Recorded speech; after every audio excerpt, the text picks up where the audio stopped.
Buenos días, hermanos y hermanas, y buenos días también a todos los que en esta mañana nos acompañáis desde sitios tan distintos, tan diversos, tan lejanos, pero tan queridos. Así que esperamos que hoy sea un día muy especial también y que salgáis edificados de este tiempo con nosotros. También he visto que ha venido Esther desde Londres, así que está con nosotros, me imagino que unos días, ¿verdad? Muy bien, pues nada, encantados de tenerte aquí otra vez en casa. Bien. Nos ha anunciado Vicen que el día 11 de noviembre tenemos el concierto a las 7 de la tarde de Alex Sampedro, y por tanto un cantante de nuestro país muy reconocido en España e internacionalmente, y será un buen día para un buen testimonio. Esta semana se reunió la Comisión de Evangelización, que ya se ha puesto en marcha en la Iglesia, y por lo tanto ellos van a tomar el timón de este ministerio tan especial, tan querido y tan necesario en la vida de las iglesias como es la Comisión de Evangelización. Así que estamos muy contentos de que este grupo se haya puesto en marcha, y este va a ser casi el primer evento que ellos van a trabajar directamente como grupo. Evidentemente ya se han hecho muchas cosas de evangelización en la vida de la Iglesia y todos hemos colaborado, pero en esta ocasión y de forma muy especial vamos a dar todos juntos un impulso a este evento, y será muy especial.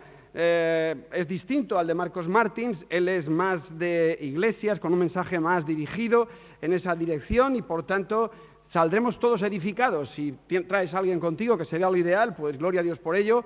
Así pues, ya ponlo en oración, como se nos ha pedido en el día de hoy. Bien, dicho eso, entramos en el tema de esta mañana, que viene a colación y a raíz del texto que se nos ha leído en el Evangelio de Lucas, y que es un texto muy conocido por todos nosotros, y que aparece en los 4 evangelios.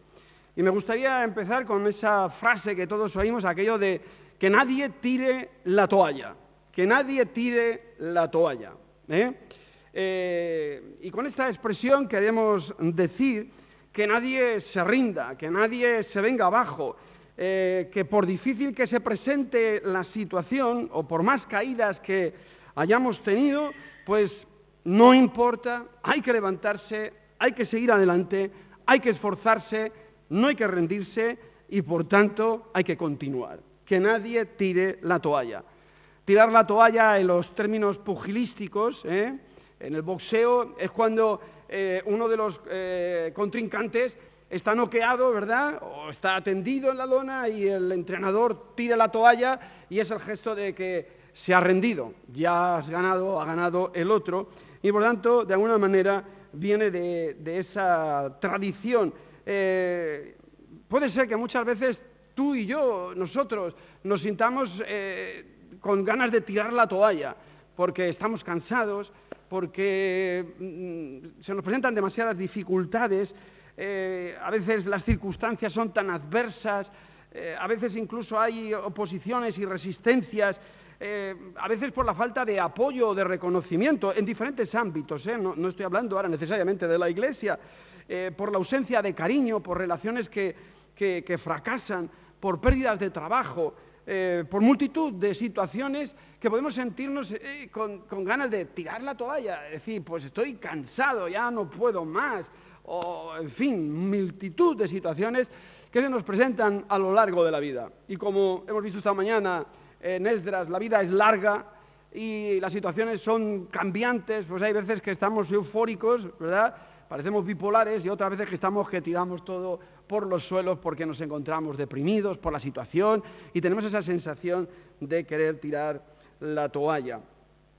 Hay un pasaje que es el que hemos leído, que aparece, como he dicho, en todos los evangelios, y que cuando veamos cómo transcurre este pasaje, que tiene 3 escenas, 2 escenas en los sinópticos, en Marcos, Lucas y Mateo, aparecen 2 escenas. Una es el anuncio de la negación de Pedro, ¿vale?, el anuncio de la traición, de la negación de Pedro.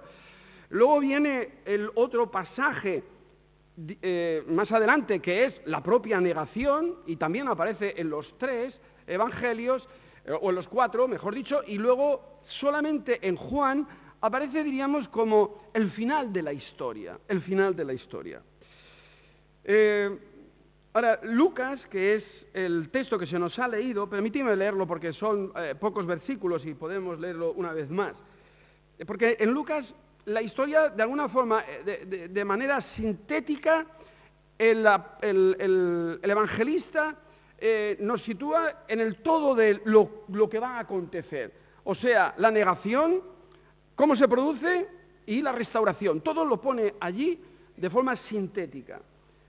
Dijo también el Señor: Simón, Simón, he aquí Satanás os ha pedido para zarandearos como a trigo, pero yo he rogado por ti que tu fe no falte, y tú, una vez vuelto, confirma a tus hermanos. Él le dijo: Señor, dispuesto estoy a ir contigo no solo a la cárcel, sino también a la muerte. Y él le dijo: Pedro, te digo que el gallo no cantará hoy antes que tú niegues 3 veces que me conoces. Bueno, el texto de verdad que es un tanto deprimente, ¿no? En un sentido, para la persona que escucha ese mensaje, ¿no? Que te digan que vas a ser el traidor, que te digan que vas a negar, que me vas a negar 3 veces, pues si nos metiéramos en la psicología del personaje, de verdad que en ese momento, pues podéis imaginar cómo se sentiría Pedro de oír esas palabras, de decirle al Señor que tú me vas a negar 3 veces. O sea que el pasaje es muy fuerte, muy duro, a ese nivel emocional, íntimo de Pedro. Pero he dicho que Lucas nos coloca en todos los elementos de la historia. Y además, Lucas presenta, el único que presenta esta situación en un marco, diríamos, suprahistórico. O sea, en un marco que tiene que ver con lo que está aconteciendo, diríamos, en la esfera celestial, ¿no? O sea, como dándole a todo esto que va a acontecer una dimensión espiritual. Y lo quiere situar en ese contexto porque dijo también el Señor: Simón, Simón, he aquí, Satanás os ha pedido para zarandearos. Y es interesante porque los demás evangelios no hacen mención a esa especie de situación más allá de lo que va a acontecer, o sea, como una lucha espiritual. Pero Lucas sí quiere situarlo en ese marco. Y además nos trae una imagen del Antiguo Testamento. No sé si ya os viene a la mente, ¿no? Cuando dice que Satanás se presentó, el ángel caído se presentó delante de Dios para pedir la historia de Job. ¿Recordáis?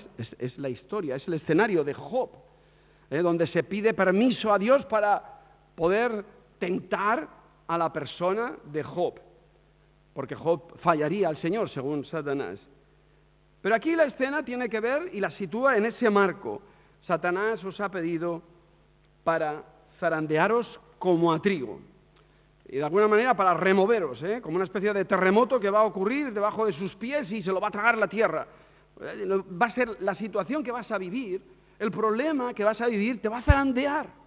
Y podemos traducirlo luego a nuestra vida personal. ¿Qué situaciones en la vida personal nos colocan en una especie de terreno de arenas movedizas, ¿no? Que parece que la tierra se abre debajo de nosotros y nos va a tragar, porque la situación es muy compleja o muy complicada o muy peligrosa.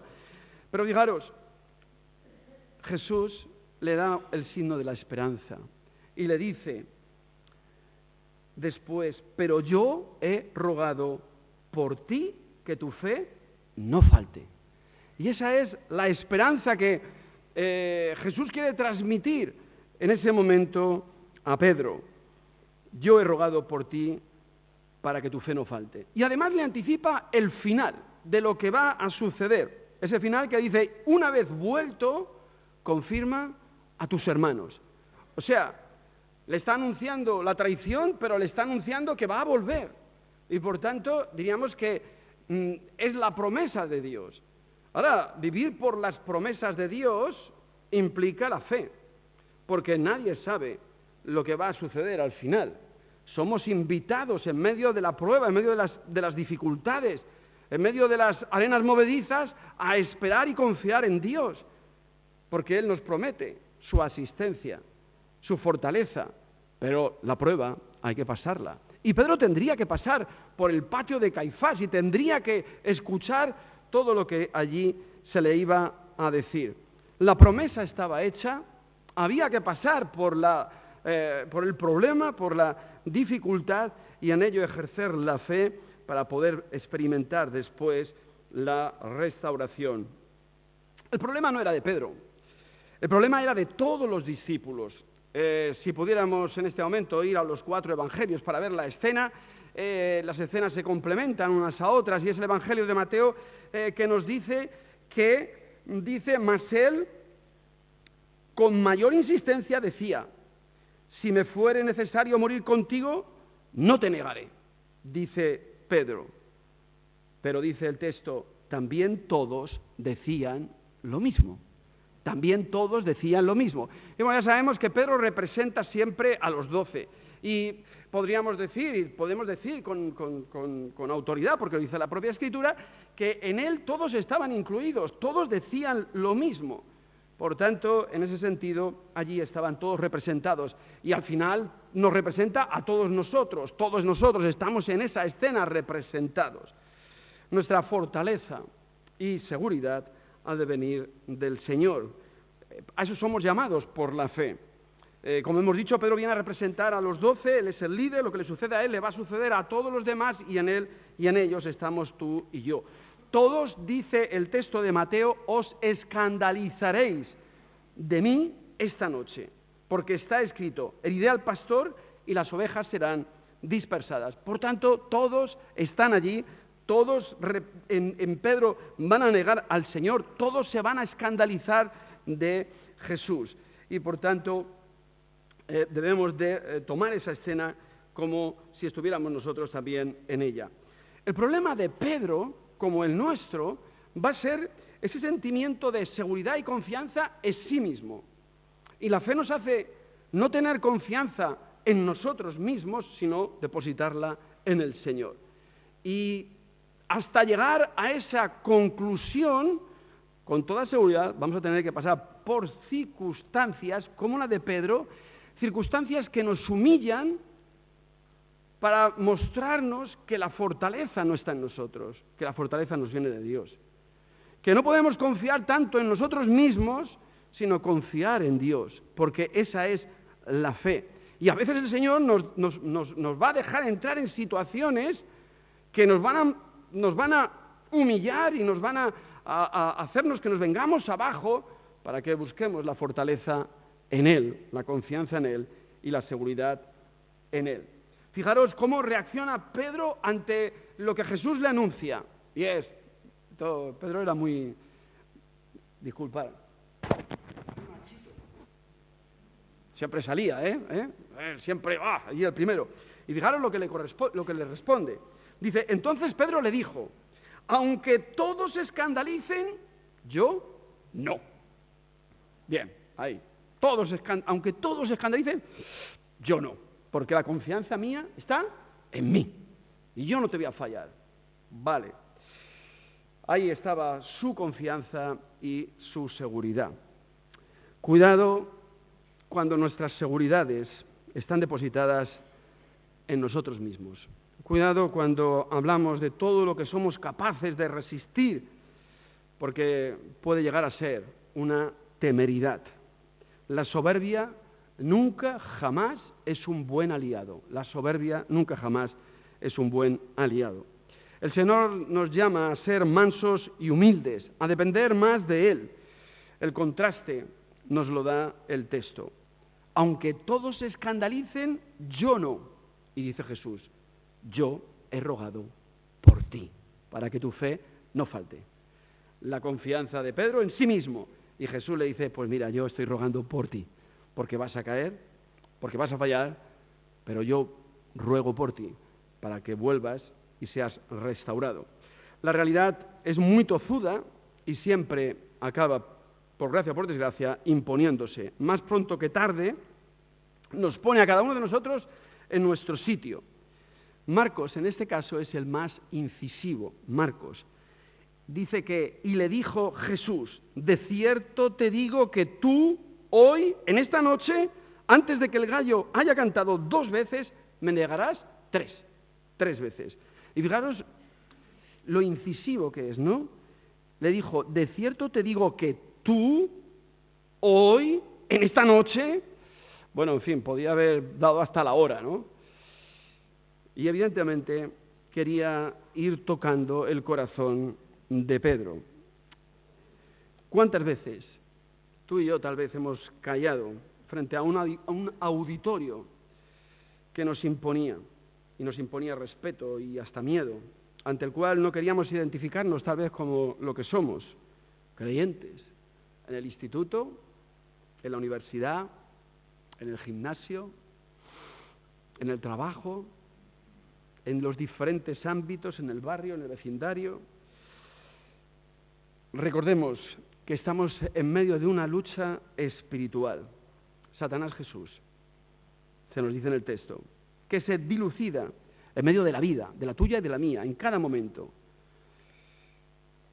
Pero también debemos entender que nos vamos haciendo como Pedro y que estos procesos deben de ayudarnos a crecer y a madurar, a depender más del Señor, porque nos bajan del pedestal de la soberbia y nos dejan en la tierra de nuestra propia realidad, para así depender más de la gracia de nuestro Señor. El principio de la realidad se impone. Pedro tuvo que enfrentarse consigo mismo, con su soberbia, con sus supuestas seguridades en sí mismo. El momento de la prueba llegó y por 3 veces, como sabemos, le negó. Mateo creo que es el evangelista que con más crudeza describe lo que acontece en esa escena. Fijaros las 3 negaciones, cómo las describe Mateo. La primera, dice, mas él negó delante de todos diciendo, no sé lo que dices, cuando le acusan la criada. Y dice, él negó delante de todos, diciendo, no sé lo que dices. La segunda negación dice, pero él negó otra vez con juramento, no conozco al hombre, te lo juro, que no le conozco. Y la tercera, es interesante, cómo se describe, ¿no? Entonces él comenzó a maldecir y a jurar, no conozco al hombre. Bueno, la escalada ha sido tremenda, ¿verdad? El texto creo que es duro, que es terrible, porque nos muestra en ese increchendo el fracaso de Pedro. Pero será precisamente su fracaso lo que le muestre su condición, su vulnerabilidad, su debilidad, y solo desde el reconocimiento de nuestra condición es que podemos alcanzar la redención, el salir de ese pozo tan profundo. El fracaso en Pedro, fijaros, le lleva al dolor más profundo y más íntimo que lo experimenta en su corazón y en su alma. Es que es como me siento fracasado, hundido, he negado a mi Señor. Eso tenía que ser terrible, tremendo, vivirlo como una experiencia personal. Y dice que saliendo fuera lloró amargamente, nos dice el texto. Saliendo fuera lloró amargamente. Y es tremendo porque es el llanto, es del dolor, del sentirse uno tan humillado, tan vil, tan indigno, porque ha negado. ¿Tú piensas que pudieras negar a la persona que más quieres? ¿Negarías a tu mujer? Esta no es mi mujer.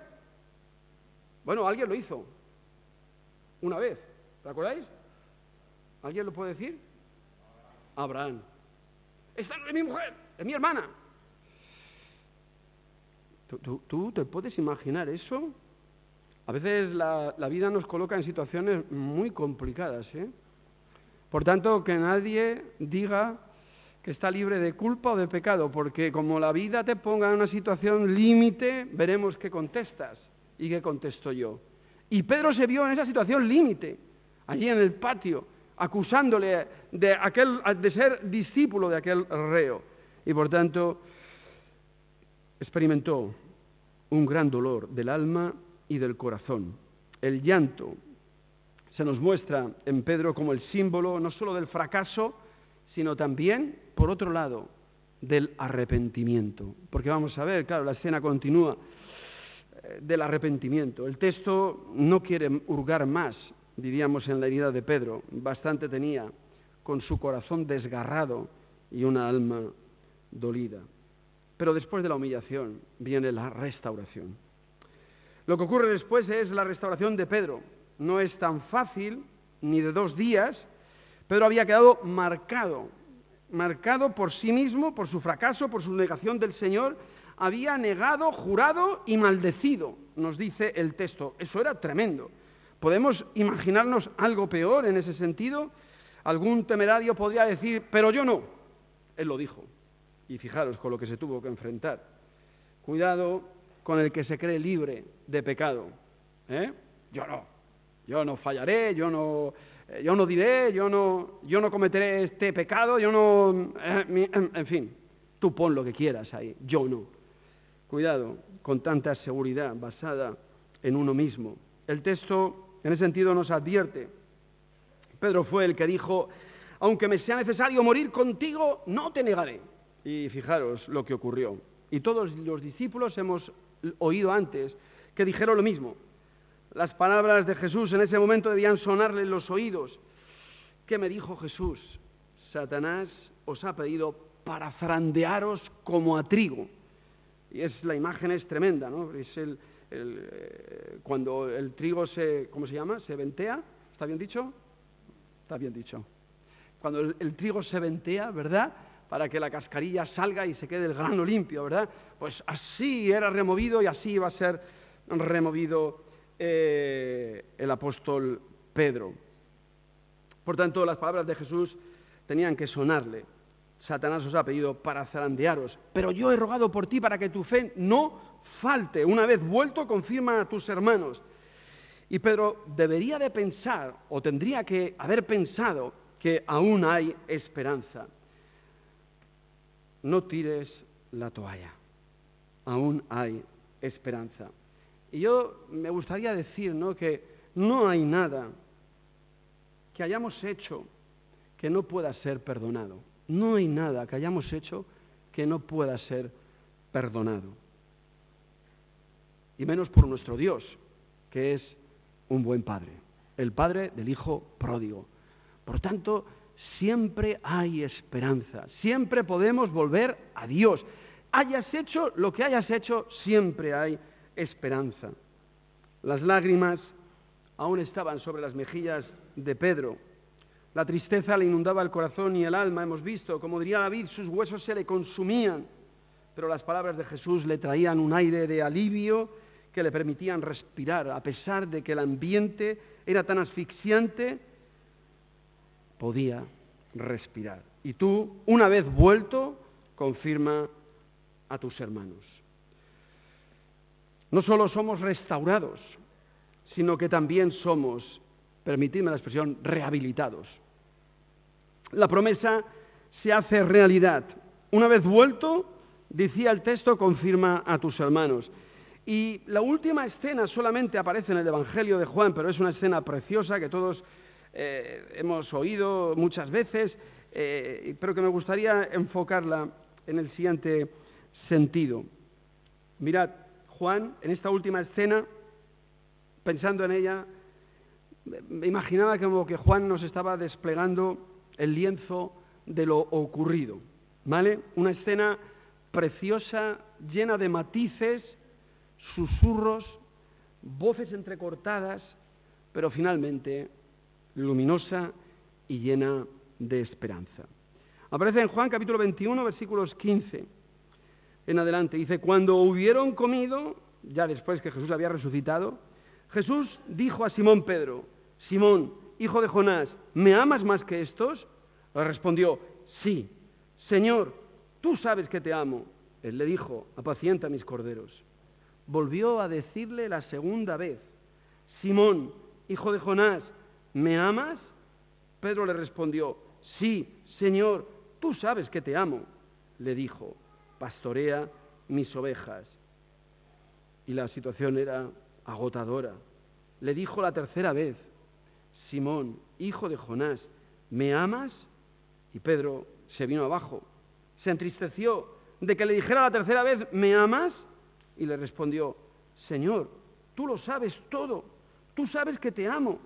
Jesús le dijo, apacienta mis ovejas. De cierto te digo, Cuando eras más joven te ceñías e ibas a donde querías, mas cuando seas viejo extenderás tus manos y te ceñirá otro y te llevará a donde no quieres. Esto dijo, dando a entender con qué muerte había de glorificar a Dios, y dicho esto, añadió Jesús a Pedro: sígueme, sígueme. Mirad, estas 3 veces vienen a representar las 3 negaciones de Pedro, evidentemente, pero son 3 veces que, por el contrario, le van a mostrar el perdón de Dios y que que Jesús le está restaurando. 3 veces niegas, 3 veces eres levantado. 3 veces caes, 3 veces eres levantado. Y podríamos decir, cogiendo aquel texto de Jesús, y si 70 veces cayeres, 70 veces serás levantado. El perdón de Dios no tiene límites, es siempre. No importa que hayas caído, que hayas fallado, que hayas fracasado, levántate, no tires la toalla, sígueme. Esta es la clave final, sígueme. Simón, hijo de Jonás, ¿me amas más que estos? Es interesante. Si ellos te traicionasen, yo no. Yo no. Si ellos sí, yo no. Y ahora le dice Jesús, y le pone junto con ellos, ¿me amas más que estos? Y Jesús usa esa comparativa para confrontarle con sus mismas palabras. Aunque todos se escandalicen, yo no. La realidad se había impuesto. Él no era mayor que los demás, ni más fiel, ni mejor. Por tanto, tampoco lo será en el amor a Dios. El texto es una invitación, creo, a no compararnos con los demás. Porque aunque para nosotros salgamos ganando en la comparación, para Dios todos somos iguales, con las mismas virtudes y los mismos fracasos, con el mismo lado luminoso y el mismo lado oscuro.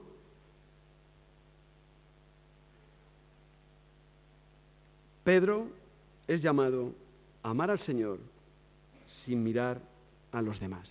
Y ahora Jesús ya no utiliza la comparación y por 2 veces se dirige a él. Simón, hijo de Jonás, ¿me amas? Ahora ya está solo. Pedro y Jesús. Tú y el Señor, solos. Y nos pregunta, ¿me amas? No hay nadie. El Señor y Él. Tú y Dios. Yo y Dios. Y es aquí donde Pedro se va derrumbando, donde se queda sin argumentos, donde la realidad se le ha impuesto porque le falló, le negó, pero le ama. Pero le ama. Bien, lo sabes, Jesús, pero ya no se puede sostener firme en sí mismo, en su fortaleza y seguridad. Ahora tiene que depender de Jesús mismo. Señor, tú lo sabes.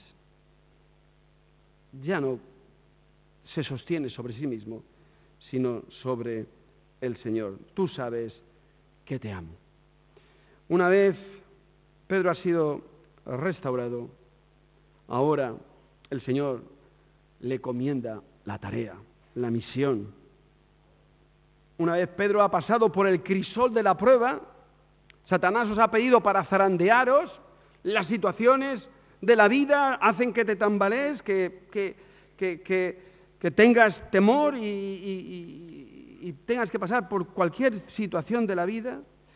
Una vez ha pasado por allí, una vez ha pasado por la gracia perdonadora y restauradora de Dios, del Señor, ahora le encomienda la tarea.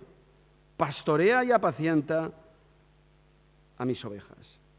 Cumpliéndose así la promesa inicial, pero yo he rogado por ti para que tu fe no falle, y tú una vez vuelto, confirma a tus hermanos. El Señor Jesús le anunció que iba a pasar por la prueba de la vida, de las circunstancias, en el caso concreto de él, aquella prueba que le enfrentaba con su propia identidad, si era verdaderamente discípulo de Jesús o no. Falló, fracasó, pero Jesús, en su gracia, le amó, le perdonó y le restauró. Y en su gracia le encomendó la tarea. Por tanto, no tires nunca la toalla. Siempre hay perdón, restauración, y el Señor sigue esperando y confiando en ti, porque Él te ha dado dones para que tú también realices la misión a la cual el Señor te ha llamado. Tal vez estás pasando por un momento de tu vida complicado. Tal vez las cosas no van como tú esperabas. O te sientes o sientes que te están haciendo, como diríamos vulgarmente, la trabanqueta, ¿verdad? En el trabajo, en el instituto, donde quiera que sea. Pero sea cual sea la circunstancia, no tires la toalla. Nunca tires la toalla. Recuerda y recordemos que estamos en medio de una lucha espiritual. Satanás os ha pedido para zarandearos. Recordemos siempre que el Señor nos ha prometido su presencia, su fortaleza, su espíritu. Y, como a Pedro, nos promete que Él estará a nuestro lado. Recordemos que vivir bajo las promesas de nuestro Dios en los momentos difíciles de la vida implica confiar en Dios. El momento será difícil, complicado, por supuesto, y tal vez nos zarandee de tal manera que en un momento determinado pues estemos casi tirando la toalla, porque la vida no es fácil y las circunstancias a veces se complican demasiado. Y tal vez incluso fracasemos, como Pedro, y neguemos al Señor 3 veces, en otros sentidos de nuestra propia vida. Pero la promesa sigue en pie, porque Él es fiel a su palabra. Yo he rogado por ti para que tu fe no falte. Y nos dice Hebreos que Jesús está ahora como sumo sacerdote intercediendo a la diestra de Dios el Padre por ti y por mí. Él sigue intercediendo por nosotros. Tal vez fracasemos como Pedro y neguemos al Señor 3 veces, pero como hemos dicho, la promesa sigue en pie. Y una vez pasada la prueba, queda pues lo que le dijo Jesús a Pedro. La última palabra que hemos leído, ¿alguien la recuerda? ¿En Juan? ¿En ese texto? Sígueme, sígueme, sígueme, sígueme, sígueme, por favor, sígueme, sígueme. El Señor Jesús le dijo, sígueme. Y sería muy bonito plantearnos toda esa historia de cabo a rabo. Y el cabo es cuando Jesús le llama por primera vez a Simón Pedro y a los 12 y les dice, sígueme. Y Jesús, después de haber caído y ser restaurado, le vuelve a decir, sígueme. La historia no acaba. El fracaso de Pedro tal vez se pudo repetir otra vez o no, da igual. Somos llamados a seguir al Señor. Sígueme. No tires la toalla. Sonríe. Dios te ama. No tires la toalla. Ánimo. Debemos de continuar, haya sido cual haya sido nuestra propia respuesta. Recordemos, para acabar, el texto de Filipenses, capítulo 1, versículo 6. ¿Lo sabéis de memoria? Sí, ¿verdad? Casi. El que comenzó en vosotros la buena obra, la perfeccionará hasta el día de Jesucristo. El que comenzó en vosotros la buena obra, sígueme, y decidimos seguir al Señor, dice que perfeccionará hasta el día de Jesucristo. Él inició una obra en ti y la acabará. Y la acabará. ¿Qué te corresponde a ti y a mí? Tener fe en Él. Confiar en Él. Y mirad, estamos viviendo tiempos muy difíciles. Situación de nuestro propio país, como hemos hablado por ella, muy complicada. ¿Dónde vamos a poner nuestra mirada? Bueno, no sabemos cómo acabarán las cosas, no lo sabemos. Lo que sí podemos saber es dónde vamos a poner nosotros la mirada, en Jesús, el autor y consumador de nuestra fe. Y aunque caigas y caigamos, siempre, Señor, nos tenderá la mano para levantarnos, sostenernos y decirnos, sígueme. Que el Señor nos bendiga. Amén.